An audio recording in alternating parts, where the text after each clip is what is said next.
Welcome to हिरानसा classes. आज हम अलंकार के बारे में पढ़ेंगे।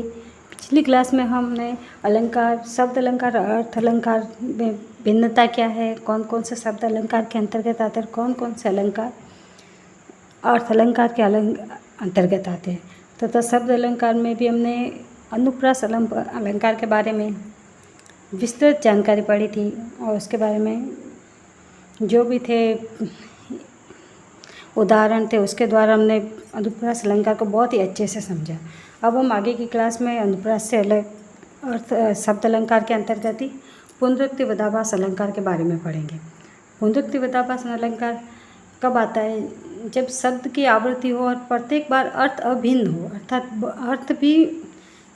अर्थ में भी कोई भिन्नता नहीं आती है और अन्वय भी प्रत्येक बार अभिन्न ही हो। अन्वय करने पर भी किसी पर कोई असर नहीं पड़ता है तथा उस शब्द का वही अर्थ होता है।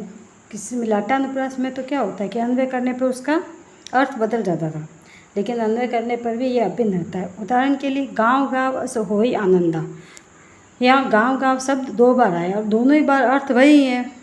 अन्वय करने पर भी इनका अर्थ एक सही रहा है, प्रत्येक बार वही क्रिया का अधिकरण हुआ है। अब जैसे मधुर मधुर मेरे दीपक जल, यहाँ मधुर शब्द दो बार आया, दोनों ही बार अर्थ वही है और अन्वय भी एक सही है, यानी दोनों का अर्थ अन्वय करने पर भी मधुर का अर्थ मधुर ही होता है। और प्रत्येक बार जल क्रिया विशेषण, और जल क्या, दीपक के साथ जलना क्या क्रिया विशेषण है। अब एक और उदाहरण देखते हैं। घनश्याम छटा लखी के सखिया, अखिया सुख पाइए पाइए, यहाँ पाइए शब्द तीन बार आया और तीनों ही बार वही अर्थ है और अन्वय भी एक सही है। अखिया कर्ता की क्रिया है। इसी तरह एक और उदाहरण देखते हैं हम। जब प्यास प्यास कर धरती का पौधा मुरझाता है, बनी बनी बनी बनीता चली, गनी गनी गनी डग देत, इनमें गनी और बनी इन सबको अन्वय करने पर भी इनके साथ वो एक क्रिया विशेषण लगे तो भी अर्थ में कोई भी अंतर नहीं आता। और ये प्यास प्यास धरती का पौधा मुरझाता, पौधा और प्यास प्यास में भी एक बार धरती के साथ प्यास का है, पौधा का मुरझाना के साथ है, तो भी अन्वय करने पर कोई भी फर्क नहीं पड़ता है। हम डूब रहे दुख सागर में, अब वहाँ भरो धरिए धरिए, धरिए का अर्थ वैसे भी धरना होता है या लेना होता है या थामना होता है, तो वही अर्थ होता है इसके अंदर। गुरुदेव जात है समय रक्षा करो, यानी समय जाता है। रक्षा करने का अर्थ भी रक्षा करने होता है, रक्षा करने का अर्थ अन्वय करने पर भी भिन्न नहीं होता है, अर्थात यहाँ पे पुनरुक्ति विरोधाभास है। अब यमक अलंकार इनसे अलग है। जब कोई शब्द अनेक बार, एक या दो बार, दो से अधिक बार भी अगर कोई आए तो हर बार अर्थ भिन्न होता है। जितनी बार शब्द आता है उतनी बार उस शब्द का अर्थ अलग ही होता है। कभी कभी पूरा शब्द भी दोबारा न आकर उस शब्द का कुछ अंश आ जाता है।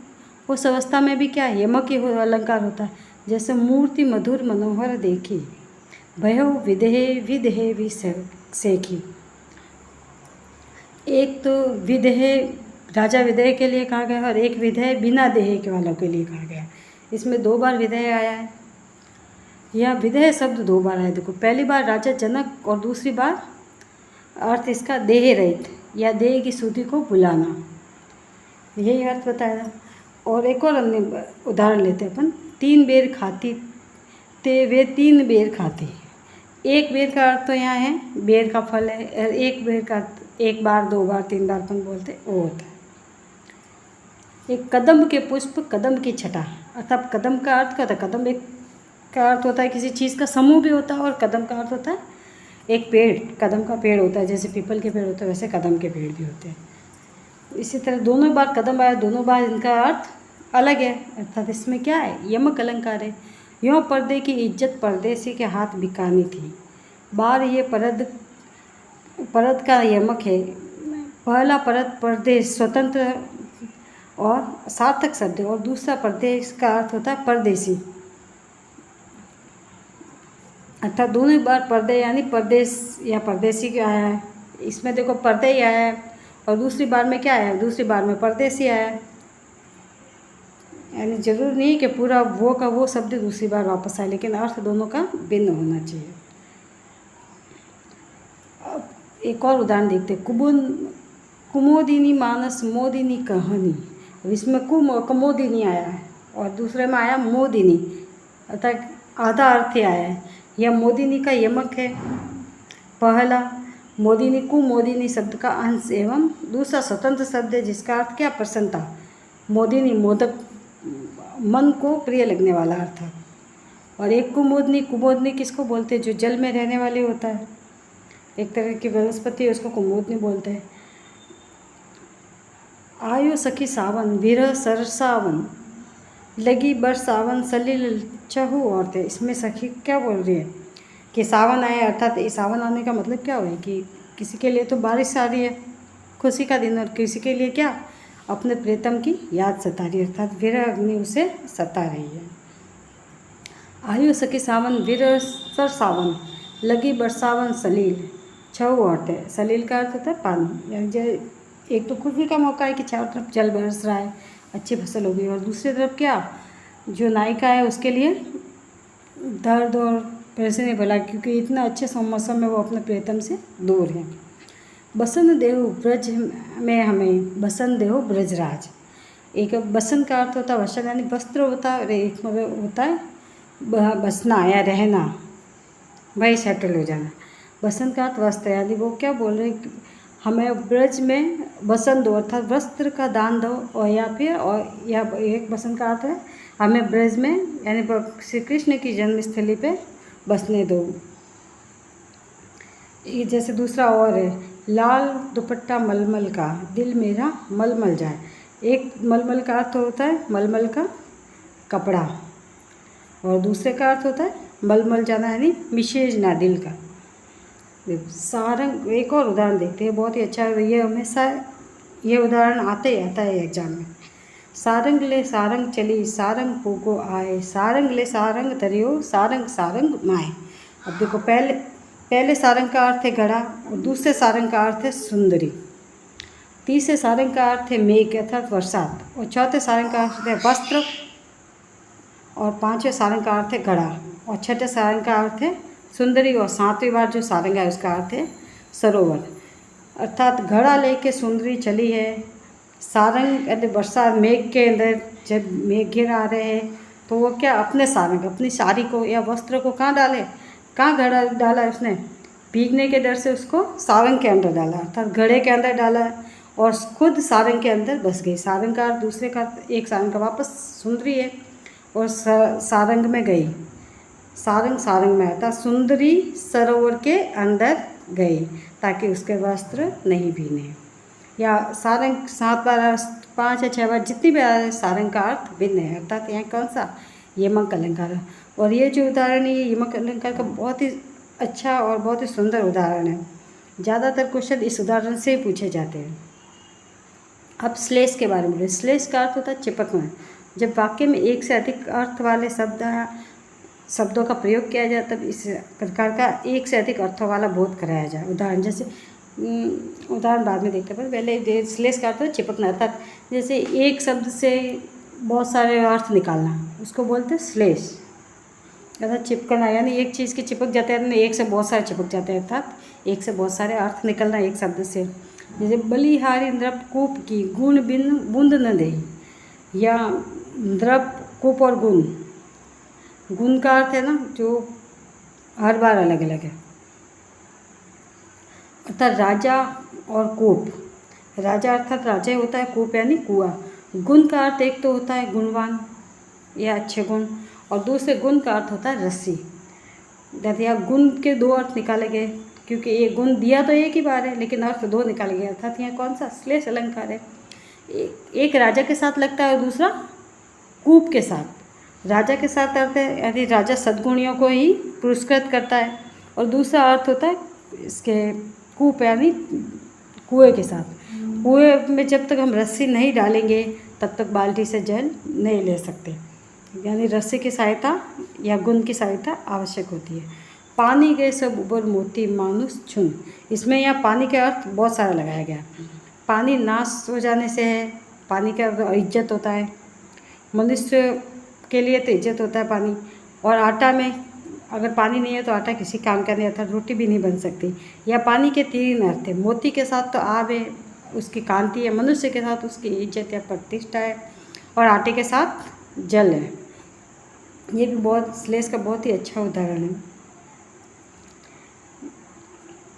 जहाँ गांठ तहाँ रस नहीं, ये जानत सबको है। गांठ अर्थात एक तो गांठ का अर्थ होता है कि जहाँ विभेद हो या आपसे वैमनस्य हो, वहाँ पे अपन बाहर से अच्छे से बोले, लेकिन अंदर जो उनके किसी के प्रति प्रेम होना चाहिए, अपनापन होना चाहिए, वो नहीं होता है। और एक रस होता है एक के साथ, अर्थात गन्ने के साथ है, क्योंकि गन्ने में जहाँ गांठ लगी होती है ना, वहाँ पे रस नहीं होता है, और बाकी हिस्से में वो रसीला होता है। देखिए, एक के साथ, एक की पोर में रस नहीं होता है, मीठा जलीय अंश नहीं होता अर्थात, और एक रिश्तों में जहाँ गांठ होती है वहाँ पे भी मिठास नहीं होती है। नवजीवन दो घनश्याम, हमें एक और उदाहरण देखते हैं अपन। अब नवजीवन है, नया जीवन दो। घनश्याम, घनश्याम के दो अर्थ है यहाँ पे, एक तो घनश्याम श्री कृष्ण या कृष्ण पक्ष, और एक है काला मेघ। मेघ पक्ष में जीवन, पानी का अर्थ होता है, इसका अर्थ होता है पानी, यानी जो है जैसे पानी बरसेगा तो नया जीवन उत्पन्न होगा, नए पौधे होंगे और लोगों को भी अच्छा लगेगा। एक अर्थ का अर्थ है कृष्ण पक्ष में, कृष्ण पक्ष यानी भगवान के कृष्ण के प्रति जीव, यानी जीव पे दया दो, यानी जीव पे दया बरसाने। जिन घनश्याम का अर्थ है जिन, यानी जीवन एक का अर्थ, तो जीवन है एक का अर्थ जे कृष्ण है, यानी जब बारिश होगी तो जीवन भी मिलेगा, अर्थात पौधों को भी जीवन मिलेगा और खुशहाली आएगी। एक अर्थ है भगवान का है कि कृष्ण के प्रति कि अगर इंसान को जन्म सुधारना तो हमें भगवान की भक्ति करनी चाहिए। सुबरन को ढूंढत फिरत कवि कामी अरुचोर, और यह सुबरन, सुबरन यानी अच्छे सुबरन के बहुत सारे अर्थ निकाले गए। एक तो स्वर्ण सोना है, एक सुंदर अक्षर, और एक है इसका रूप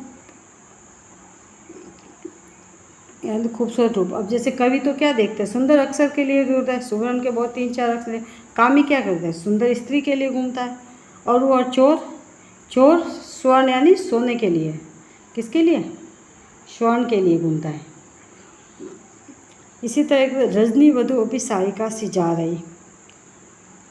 एक और उदाहरण देखिए, बिम्बलांबर बड़ा रजनी वधु अभी सारिका से जा रही। यहाँ अंबर, अंबर के भी दो अर्थ, एक तो आकाश और एक वस्त्र है, अर्थात यहाँ मानवीय अलंकार भी है कि जैसे कि रात्रि में रात्रि रूपी वधु है जो बहुत ही खूबसूरत लग रही है, और तारों रूपी वस्त्र, आकाश रूपी ओढ़ने को ओढ़ के जा रही है। टिप्पणी, इसके बारे में श्लेष का क्या जो निचोड़ है। श्लेष अर्थ अलंकार भी होता है, और श्लेष अर्थ में शब्दों के अनेक न होते हैं, परंतु